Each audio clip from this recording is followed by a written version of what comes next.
Before we begin, if historical hauntings and grim Victorian mysteries draw you in, subscribe and stay close.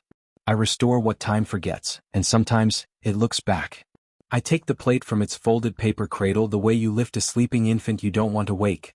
2 hands, breath held, the temperature of my fingertips cooled against the metal rim of the table. It's a gelatin dry plate, circa 1892 by the feel. The hand-cut edges are cleaved a little sharp on one corner where the emulsion has flaked, leaving a fringe of silver mirroring along the borders, that oily breath rainbow that creeps in when air and time press too close. I can smell the residue before I see it. A ghost of hypo, old fix, acetic acid evaporated into the porous memory of glass. Dust floats in the strip of light over the scanner bed. My lab hums, low fans, a faint eager whine from the transparency unit, and the rest of the building has already gone home. It feels like the hour when a darkroom remembers being night. 9 markers. That's what I scan for before I retouch. 9 signs that a portrait from the age of sorrow is not simply a portrait. I tell my interns to look for them, but I never tell them how it feels to find them, not in the bone. Tonight I'm alone, and the plate is a stranger until it isn't. I blow across the surface, a whisper of canned air angled away so I don't drive grit into the emulsion. A soft goat hair brush rocks tiny dunes of dust to the margin. I cradle the plate with the emulsion side up, then flip it to glass, verifying the side by the sheen, by the tactless drag of my fingertip over glass versus the dry, almost skin-like drag over emulsion. Emulsion up will be a risk if I let my breath fall. The labs taught me to sit square, to let my chest rise without leaning. I lower it into the film holder with the edges barely kissing the anti-Newton glass, delicately like bedding a relic. The scanner's lid lowers with a hush. My hands know all this by habit, but my mind is somewhere between the chemical smell and the weight in my belly that always comes before I open the first preview. The monitor warms the room from cool gray to the interior of the plate. It's a garden of detail. The first pass is soft, like the plate is breathing beneath gauze, and then the scanner's light walks across it again and comes back sharper, and sharper still as I adjust the levels, push back the fog of a century. A parlor emerges. Heavy curtains like a tide of velvet. A tall chair too ornate for the room. A table where light has been paused and set down. Even before I lean closer, I can feel the old practice stir in my fingers. Count the signs. The first marker I always look for is the head clamp. If you know where to look, it never hides. An apologetic ghost behind an ear, a slim iron wishbone, a post gone dark in shadow. Here, I find it the way a memory returns. Just a breath of a silhouette behind the sitter's right ear, a crescent shadow within shadow. The headrest prongs are meant to be invisible, swallowed by the sitter's hair in the background, but the brass T is there, its stem rising into the dark like a spine. The truth about head clamps is this: they weren't for the dead. They steady the living who fidget and blink. A dead head doesn't tremble. But a studio sold steadiness, not stillness, and a good photographer hid both. The scanner's carriage slides, a slick sound like a blade's back. I lean closer. A tickle of cold touches the base of my skull, so light I think I've drifted into the edge of a draft. I reach back to scratch and my fingers find nothing, then the pressure returns, firmer, right where the occipital bone cups the neck. It's so exactly placed I can feel my posture correct itself, chin slightly down, jaw easing forward the way a photographer murmurs it for the 5th time. Hold, hold. The feeling of metal through my hair is colder than the lab's air. I tell myself I'm noticing it because I'm noticing the clamp in the image and the brain is a mimic. I remove my hand and sit very straight. The pressure remains, gentle as teaching, immutable as a spine. The sitter is a boy, no, a young man, no, a borderline something, bone still ditching some roundness. My eyes drift to the most intimate verification, to the eyes. The second marker, pupils painted on eyelids, soft black dots waking what will not wake. I enlarge to 400%. The iris, beautifully rendered in dry plate sharpness, is both too present and slightly wrong. At the inner corner of the left eye, a fleck of something matte has broken away from the emulsion. It makes a crescent of light on what should be the shapeless darkness of the pupil. I ease a finger to the screen and trace the contour. Painted, I think. The painter had a light hand, good enough to fool the family, and the retoucher even better, velvet touch, the brush loaded with lampblack or graphite in albumin, whispered over the half-closed lid to make a gaze. I imagine the touch on silvery paper, stroke, the softening dew of breath to melt it. In the negative, the evidence bides its time. In the scan it's a bruise with explanation. The scanner light makes a white line and a white line makes the eyes glow briefly on the monitor. It is an artifact of digitization, a nonsense influence, but my mouth dries when the flare crosses and the pupils seem to expand, dilate with the pass of light. I sit back and the pressure at the base of my skull leans me forward again, coaxing. I tell myself this is what work feels like when you have gone too long without food. Then I smell lampblack, the faint bituminous breath of it, and on the glass of the monitor, faint as fog, two painted pupils hover where my eyes would be if I leaned an inch closer. They stare at me from the surface of my own reflection, exactly where mine should be. I lean back 1 inch and they pop back into the plate, as if the screen and the plate are skiing at my sense of distance. The third marker is a body telling the truth by accident. Rigor's signature in the angles, the unnatural quiet in the long muscles. A living sitter holds still the way a hunted thing does. Tension in the calves, a trembling in the hands that settles and returns. A dead sitter is a language of angles that do not speak comfort. Here, the boy, or whatever he is at the junction of boy and man, holds his arm on the table with a suppression of gravity that is not ease. His wrist is too straight. The fingers, though arranged, betray stiffness in how they splay. There is no weight in the shoulder. The mouth is composed, but the corners refuse the weight of saliva. The lips bow, looks drawn with a string pulled taut. My own jaw tightens, sympathetic. I spread my fingers and flex them, but a small ache pinches at the base of my thumb, an ache I know from hours of retouching and not this early in a session. I flex again. The ache answers like a hand under cold water. I shake my wrist and the prickling spreads to the forearm. The lab chair under me suddenly feels too rigid. My quadriceps decide they are furniture and my calves drop me a ½ inch, forced to match an angle I hadn't chosen. Rigor is a slow burn that becomes law. I place my hand flat on the desk. The tendons stand like cords. I can't stop looking at the arm on the table in the image, at the way the hand has been dressed into being a hand again. The scanner finishes another pass and the carriage returns with a sound like breath sucked slowly between teeth. Clothes matter in grief. The fourth marker is mourning attire. The grammar of it is precise if you know how to read. Widow's weeds. Jet jewelry. Blacker than ink. Veils. Black crepe bands around sleeves. This plate is January cold but it holds August sunlight pinned to fabric. The woman behind the boy wears a small hat with a veil that has been thrown back for the sake of the lens.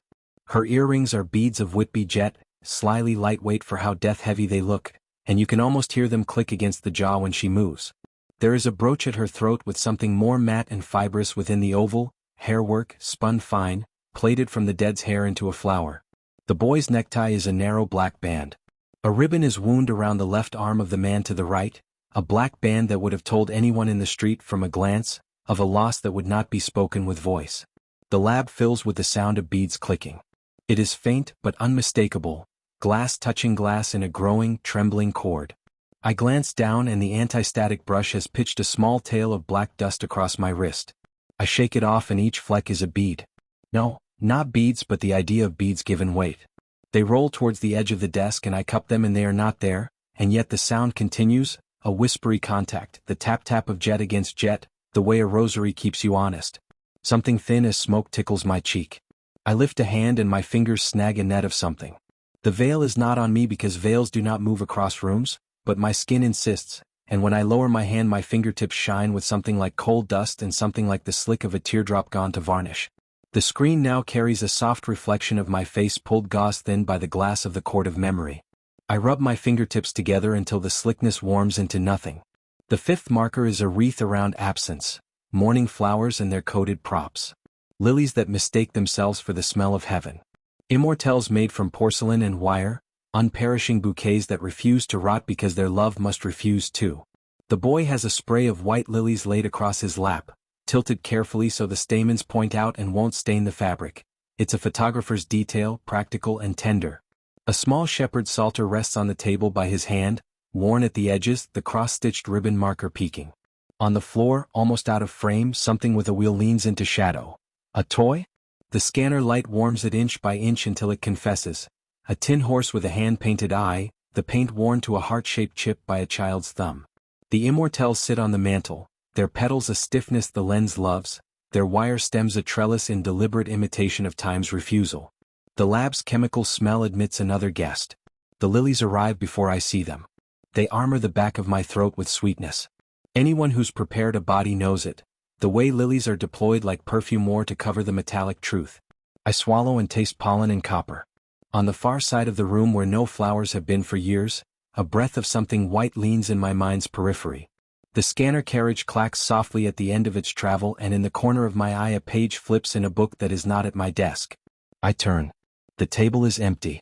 Then the faintest tap-tap comes from the floor near my left shoe. When I look down, a line of dust is interrupted by a shape that is like a wheel and not a wheel, the ghost of a circle pressed into grit. The panic is as mild as tea, something to warm yourself with. I press the spacebar to pause the scan. The room goes a little quieter. The lilies remain. I need the bridge of my nose. My fingers come away with a speck of yellow, and then I laugh because it is midnight, and lilies don't appear in laboratories, and yet my fingerprints have pollen in their whorls. The sixth marker is composition's cruelty. The dead are often the sharpest thing in the room. Living people move, they breathe and blur in long exposures. The deceased keep the secret of being stone. I bring up the levels and paint a mask over the boy's face, lifting midtones to reveal grain and pore and eyelash until he is devastatingly present. The woman's veil softens into motion at the edge, a smudge where breath moved the mesh. The man's cuff, his hand on the boy's shoulder, is a whisper of motion blur, a tremor around the knuckles. The boy is a lighthouse. The others are fog. I hold my breath out of habit. The lab lights take on the cheap sanctity of fluorescent halos. On the screen, the boy's skin turns into something that knows winter. My own reflection on the monitor's black edges loses fidelity, and then the strangest thing occurs. The space behind me loses definition. Not to my eye in the physical room, but in the reflection in the monitor's glossy border, where the lab usually lives in boring accuracy. The racks of archival boxes smear. The vent is a brushstroke. My shoulders look like they are underwater. The only sharp thing in the reflection is the tilted rectangle of the scanner bed, whose glass looks crisp and hard as if it is more real than the room. I suck in air and it scratches at my throat. The reflection shivers with breath and the smears grow until everything behind me is mist. Then I catch a tiny irrational relief. The outline of my own head does not blur at the edges. It resolves like the plate is awarding me stillness. Long exposures, I say aloud to test the sound of my voice under pressure. The lab eats my words and returns them as a low, yours, a long exposure echo. I imagine the photographer in 1892, counting under their breath, urging the living to think of the sea, of holding steady against a swell. I scold myself for letting the loneliness of midnight invent with me. The seventh marker is the mercy of the retoucher. Post-mortem corrections to infuse life. Cheeks rosied by hand. Lips warmed a little. The faintest line of stitches at the temple vanished in the print but lurking in the negative if you listen. I drop a new layer and paint a soft curve of warmth into the boy's cheeks. A color correction that draws color from the skin's own dusty map rather than inventing anything modern. I lift the blue from his lips, where old emulsions bruise with age, and the mouth story changes from surrender to rest. When I clean the hairline with a clone stamp and the faintest run of an FFT filter to tame repeating silvering, I see it.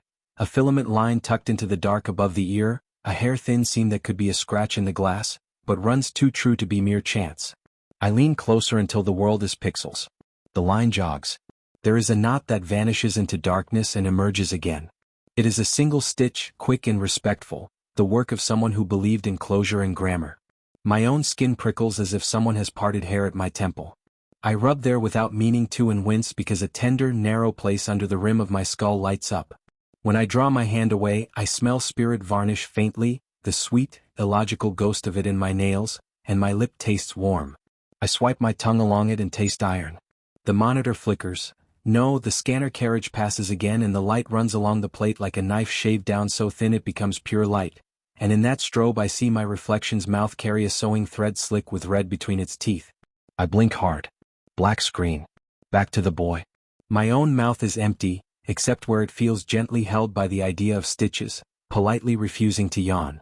The eighth marker is furniture that lies for you. It holds limbs. In poses they cannot maintain just out of frame. A high-back chair swallows the secret of a leaning body. A table lifts an elbow that would fall. A prop under the wrist pretends to be a casual rest. It's the stagecraft of grief as practical as it is tender. I pull the levels up to pry into the dark around the chair. The back rises like a cliff carved with leaves. A small stand disappears behind the boy's arm, a black post that would be nothing at all if you didn't know what it could do. Under the tablecloth there is the soft geometry of a box, lifting the forearm a precise inch. The boy's hand seems to relax because wood is under it, not because tendons obey. The furniture is a chorus of small conspiracies. I find myself cataloging it without thinking. Here is where a knee is pinned, There is where a foot has been stopped from drifting inward, where it would reveal the unspent curve of muscle trying and failing to pretend. I rest my own forearm on the desk to write a note and the desk seems to rise to meet it. It is the oddest sensation, like the tabletop has decided to be more than one height at once and then selected the height that best suits my being arranged. My chair, which is modern and badly in need of oil, has never felt tall. Tonight it grows. The back meets the base of my skull exactly where the pressure insists, as if the present has been measuring the past. I wobble my elbow left and it stops as if the air has learned to be an armrest. I slide my leg forward to stretch a cramp and the room reveals a footstool made of air that has always been under the desk. I laugh too loudly and the laugh slides off the walls like oil. The ninth marker is the room itself, the stage equipment of grief. Things draped and stopped and turned inward. Heavy curtains that make day behave like late afternoon. Mirrors covered to keep souls from trampling in and losing their way. A clock in the frame reading an hour it will keep forever, and you only notice it in a second viewing and never, ever in the moment. Sometimes you will see the corner of a beer, a catafalque, a prop no one wanted to admit made it into the photograph because a photograph was supposed to be less real than real. In this plate, the curtains drink light like a glacier eats accident. The mantel mirror is eclipsed by a cloth that has a sober border. On the wall, the clock's hands are at 6 minutes past 2. There is no reason to assume that time is the time. I assume it anyway because I want to know something. At the far left edge of the frame, where the chemistry fails and curls into ocean, a straight edge peaks with a knob of carved wood, not furniture, not in any modern sense, but an edge of a frame meant to hold more weight than it looks like it can bear. The photograph was carefully made to present the domestic, which is the art of hiding change with continuity. I glance at my lab's cheap clock. It reports 9:06. It clicks once and swallows its minute hand's place with a judder. The second hand twitches forward and stops. The lab's glass-fronted cabinets ripple themselves outward and then dull beneath their own reflections. Someone, no one, has tossed a black cloth over the small mirror we use for checking scratches and raking light. It snuffs out like a star under cloud. I am the one here, so I am the one who must have done it, so someone has done it with my body, and I do not remember, and the lilies are still too strong. I let the image sit like that, the room inside the room, the old room instructing the new, while I breathe in through my mouth and out through my stubborn nose. The scanner completes another pass and the boy's face brightens, not as though he smiled, but as though resolution is a kind of prayer the emulsion is finally ready to answer. The lab hum becomes physical, almost like the small buzz of an electrical storm. I tell myself to proceed like I always do, clean the glass side carefully with a tiny amount of solvent on a cotton swab, inverting the plate to avoid wetting the emulsion, keep fingerprints in exile, lightly map scratches for digital cleanup, annotate without editorial. The rules keep the ghosts out. But rules are made of air when what is on the table is gravity. Listen, I can tell you now what photograph this is.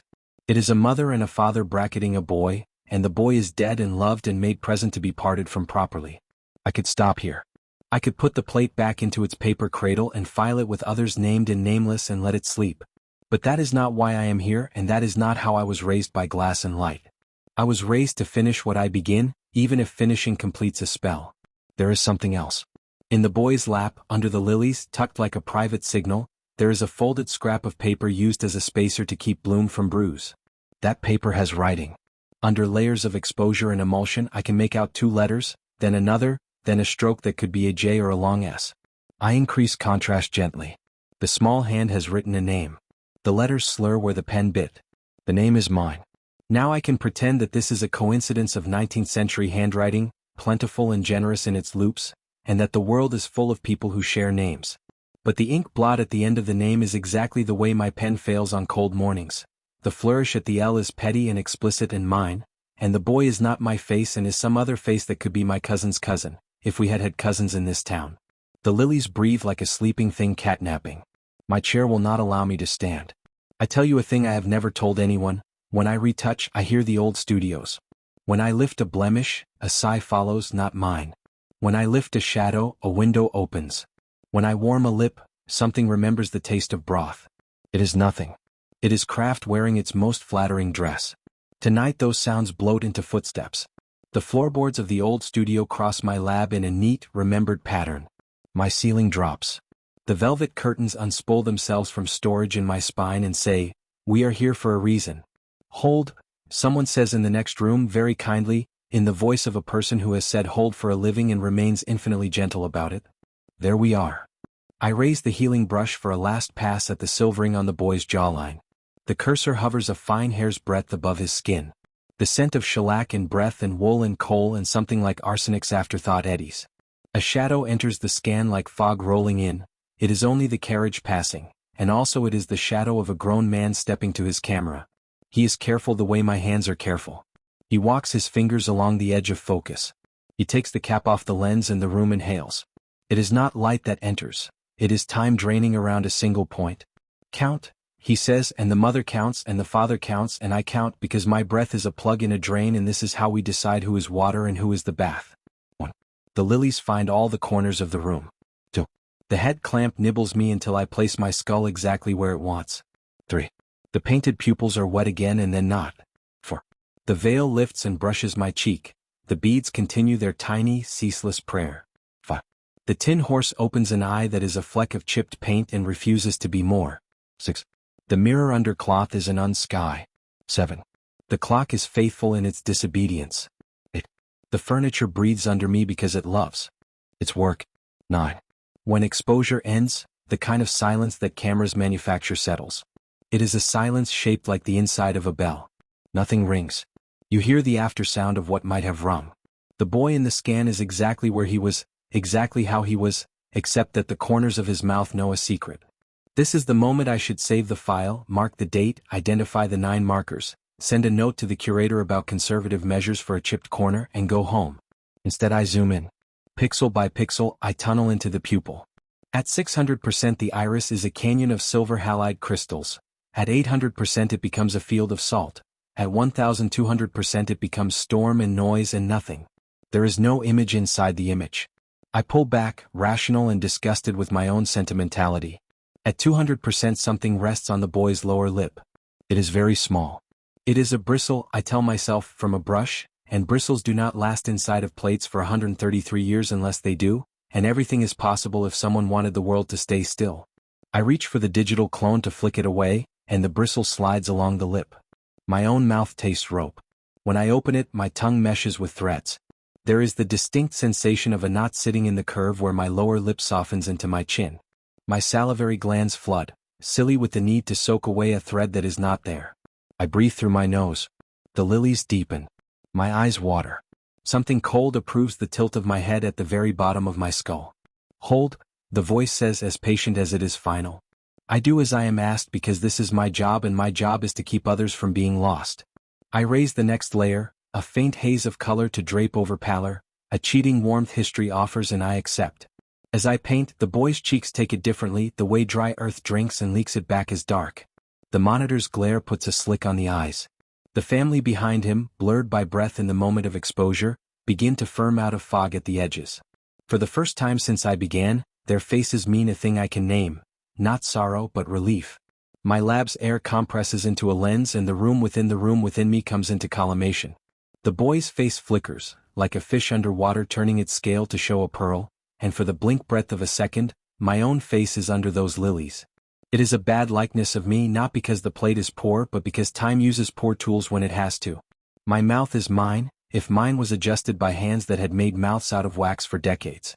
My eyes are the kind of eyes a painter would think a sleeping person's eyes look like, half-closed lids warmed with lamp-black eels of pupil. The name under the lilies is mine in a hand that loved me enough to write it in a room where the clock did not move, because it did not need to ever again. The toy by the table is one I did not keep through childhood because childhood kept me poorly, but in the plate time has given it back and stabilized it with a prop. The mother is not my mother, but she is someone who has been a mother enough to be a mother in a picture.